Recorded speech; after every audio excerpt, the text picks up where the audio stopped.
ഒരു കാലത്ത് നമ്മുടെ ഇന്ത്യൻ റോഡ് ഭരിച്ചിരുന്ന ഇതുപോലത്തുള്ള ബസ്സുകളും കാറുകളൊക്കെ ഇത്രയും അടുത്ത് നിന്ന് കാണാൻ പറ്റുന്നൊരു സ്ഥലം നമുക്ക് അടുത്തൊന്നും വേറെയില്ല. ഹലോ സുഹൃത്തുക്കളെ, ക്രിയേറ്റിംഗ് സ്റ്റോറീസ് 2 അതിൻ്റെ മറ്റൊരു അടിപൊളി എപ്പിസോഡിലേക്ക് എല്ലാവർക്കും സ്വാഗതം. ഇത് നമ്മുടെ കോയമ്പത്തൂർ GD കാർ മ്യൂസിയത്തിൻ്റെ സെക്കൻഡ് പാർട്ടാണ്. ഫസ്റ്റ് പാർട്ടിൽ നമ്മൾ വിദേശ നിർമ്മിത വിൻറ്റേജ് കാറുകളുടെ ഒരു വലിയ കളക്ഷനാണ് കണ്ടത്. എന്നാൽ ഈ സെക്കൻഡ് പാർട്ടിൽ ഇന്ത്യൻ നിർമ്മിത വിൻറ്റേജ് കാറുകളുടെയും ബസ്സുകളുടെയൊക്കെ ആയിട്ടുള്ളൊരു കളക്ഷനാണ് നമുക്കിവിടെ കാണാൻ സാധിക്കുന്നത്. ഈ വീഡിയോയുടെ ഫസ്റ്റ് പാർട്ടിൻ്റെ ലിങ്ക് ഞാനിവിടെ ഐ ബട്ടണിൽ ഡിസ്ക്രിപ്ഷനിൽ കൊടുക്കുന്നുണ്ട്, നിങ്ങൾക്ക് പോയി കാണാവുന്നതാണ്. ഒരു കാലത്ത് നമ്മുടെ ഇന്ത്യൻ റോഡുകൾ ഭരിച്ചിരുന്ന പഴയകാല വിൻറ്റേജ് കാറുകളുടെയും ബസ്സുകളുടെയും ഒക്കെ ആയിട്ടൊരു വലിയ ശേഖരമാണ് നമുക്കിവിടെ കാണാൻ സാധിക്കുന്നത്.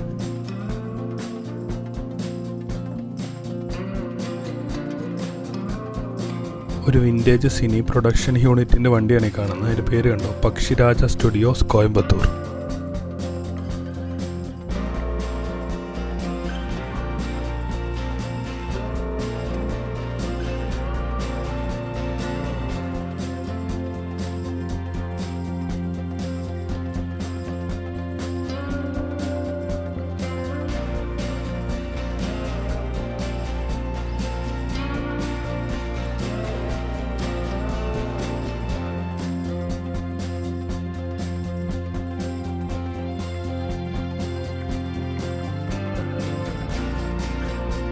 പണ്ടുകാലത്തെ ഒരു ക്യാരവൻ മോഡലാണ് ഈ കാണുന്നത്. തന്തേ EVR പെരിയാർ പുള്ളിയുടെ ക്യാമ്പയിനിങ് കാര്യങ്ങൾക്കായി പോകുമ്പോൾ ഉപയോഗിച്ചുകൊണ്ടിരുന്ന ഒരു ക്യാരവാനാണിത്.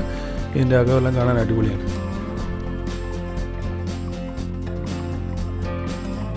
നമ്മുടെ ഇന്ത്യയുടെ ഹിറ്റ് മോഡലായ നാനോയുടെ ഒരു ഹാഫ് സെക്ഷൻ കട്ട് ചെയ്ത് വെച്ചേക്കുന്ന ഇതാണ്.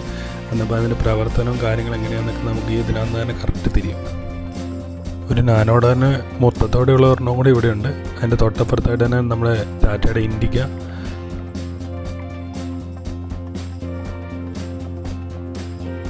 പിന്നെ നമ്മുടെ മാരുതിയുടെ സെന്ന്, മാരുതിയുടെ ജിപ്സി, കുറേ മോഡൽസ് ഉണ്ട്. ഞാനെല്ലാം കറക്റ്റായിട്ട് പറയുന്നില്ല, നമുക്ക് ജസ്റ്റ് ഒന്ന് പോയി കണ്ടുവരാം.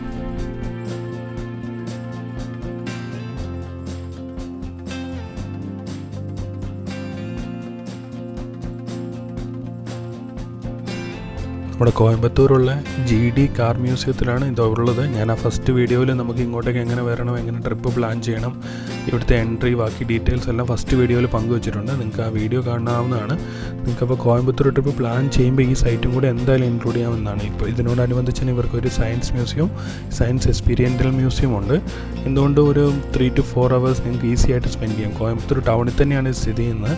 അതുകൊണ്ട് ബൈ ബസ്സോ കാറ് വരുവാണെങ്കിലും നിങ്ങൾക്കൊരു അവിടെ നിന്ന് അധികം ദൂരമില്ലാതെ തന്നെ ഇവിടെ എത്തിച്ചേരാൻ സാധിക്കുന്നതാണ്.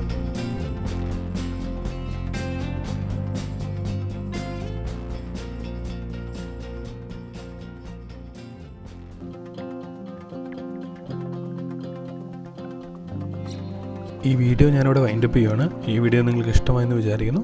വീഡിയോ ഇഷ്ടമായി കഴിഞ്ഞാൽ ഞങ്ങളുടെ വീഡിയോ ലൈക്ക് ചെയ്യുക, അതുപോലെ തന്നെ നമ്മുടെ ചാനൽ സബ്സ്ക്രൈബ് ചെയ്യുക. അപ്പം മറ്റൊരു അടിപൊളി വീഡിയോ ആയിട്ട് വീണ്ടും കാണുന്നതിന് വരെ ഗുഡ് ബൈ.